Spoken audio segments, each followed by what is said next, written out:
Jour 3, semaine du 25 mai, exercice vrai ou faux. Premier exercice, si un prix baisse de 10% puis augmente de 10%, c'est comme s'il ne bougeait pas. On va partir d'un prix X que l'on va diminuer de 10%, c'est-à-dire le multiplier par 1 moins 10 sur 100. 1 moins 10 sur 100, ça donne 0,9. Donc le X devient 0,9X. Ce 0,9X, maintenant, on va le réaugmenter de 10%. Donc le multiplier par 1 plus 10 sur 100. Donc le 0,9, on le multiplie par 1,1 et on trouve 0,99.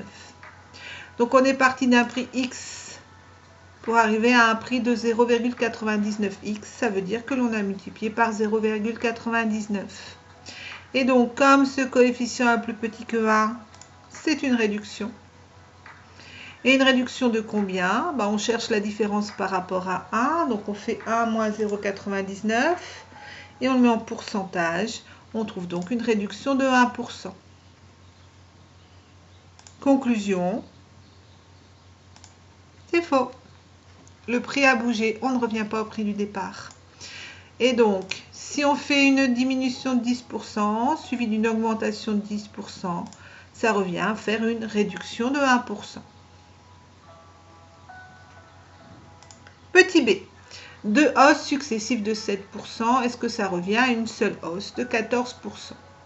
Donc même principe, on va partir de X que l'on va augmenter de 7%. Donc le multiplier par 1 plus 7 sur 100. 1 plus 7 sur 100, c'est 1,07. Donc ça donne 1,07X. Que l'on va réaugmenter de 7%. Donc le remultiplier par 1 plus 7 sur 100. 1,07x par 1,07, on trouve 1,1449x. Conclusion, on est passé de x à 1,1449x. On a multiplié par 1,1449. Qui est un coefficient plus grand que 1, donc c'est bien une augmentation. Pour chercher le pourcentage, on cherche la différence par rapport à 1, c'est 0,1449 que l'on transforme en pourcentage. Donc, on a fait une augmentation de 14,49%. Conclusion. Deux hausses successives de 7% reviennent à une seule hausse de 14%. Eh bien, c'est faux. Si on fait une augmentation de 7% suivie d'une augmentation de 7%, ça fait une augmentation de 14,49%.